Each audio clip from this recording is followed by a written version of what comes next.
ನಾವು ವೀರಶೈವವನ್ನು ಕಟ್ಟಿಕೊಂಡು ಸ್ವತಂತ್ರ ಧರ್ಮ ಮಾಡ್ಲಿಕ್ಕೆ ಹೋದರೆ 1000 ವರ್ಷ ಆದರೂ ಆಗಲ್ಲ. 1000 ವರ್ಷ ಆದರೂ ಸ್ವತಂತ್ರ ಧರ್ಮ ಆಗಲ್ಲ. ಕಾರಣ ಅಂದ್ರೆ ಆ ವೀರಶೈವ ಅನ್ನೋ ಶಬ್ದದಲ್ಲಿನೇ ಶೈವದ ಒಂದು ಪ್ರಭೇದ ವೀರಶೈವ. ಶೈವ ಅನ್ನೋದೊಂದು ವೃಕ್ಷ. ಆ ವೃಕ್ಷದಲ್ಲಿ ಆದಿಶೈವ, ಅನಾದಿಶೈವ, ಅಪರಶೈವ, ವೀರಶೈವ 7 ಭಾಗ ಬರ್ತದೆ. ಅದರಲ್ಲಿ ಕೊನೆಯದೇ ವೀರಶೈವ. ಶೈವ ಧರ್ಮದ ಶೈವ ವೃಕ್ಷದ ಒಂದು ಶಾಖೆ ವೀರಶೈವ. ಅದು ಪ್ರತ್ಯೇಕ ಮರ ಆಗಲ್ಲ. ಇದು ಬೆಳಕಿನಷ್ಟೇ ಸತ್ಯವಾದಂಥದ್ದು. ಈ ಹಿನ್ನೆಲೆಯಲ್ಲಿ ನಾವು ವೀರಶೈವನ್ನ ಹಿಡ್ಕೊಳ್ಳಾರ್ದೇನೆ ಇದು ಲಿಂಗಾಯತ. ಜೊತೆಗೆ ವೀರಶೈವದ ಹಿನ್ನೆಲೆಯಲ್ಲಿ ಏನೇನಿದೆ? ಬಹುದೇವ ಉಪಾಸನೆ ಇದೆ, ಚಾತುರ್ವರ್ಣ ವ್ಯವಸ್ಥೆ ಇದೆ, ಸ್ತ್ರೀ ಪುರುಷರ ಭೇದ ಇದೆ. ಜೊತೆಗೆ ಅದು ಸಂಸ್ಕೃತದಲ್ಲಿದೆ, ಕನ್ನಡದಲ್ಲಿ ಇಲ್ಲ.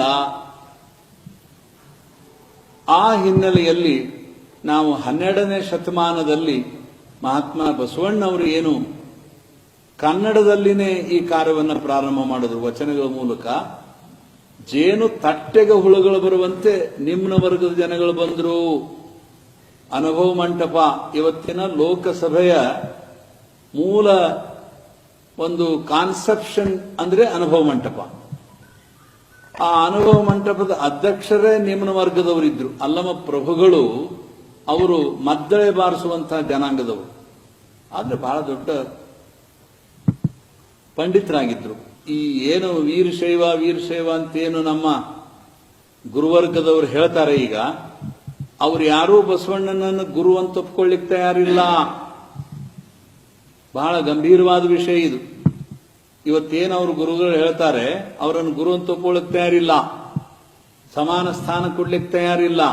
ಬಸವಣ್ಣನ ಹೆಸರು ಬಹಳ ಬೆಳೆದದೆ, ಬಸವಣ್ಣನ ಕೀರ್ತಿ ಬಹಳ ಬೆಳೆದದೆ ಅನ್ನೋದಕ್ಕೆ ತಾವು ಇದರ ಒಂದು ಭಾಗವಾಗಬೇಕು ಅಂತೇಳಿ ವೀರಶೈವ ಲಿಂಗಾಯತ ಆಗ್ಲಿಕ್ಕೆ ಒಪ್ಪಿಕೊಳ್ತಿದ್ದಾರೆ ಹೊರತು ಅವರು ಸನಾತನಿಗಳೇ, ಮೂಲಭೂತವಾದಿಗಳೇ.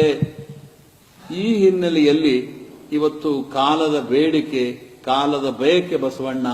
ಆ ದಿಶೆಯಲ್ಲಿ ವೀರಶೈವ ಲಿಂಗಾಯತ 2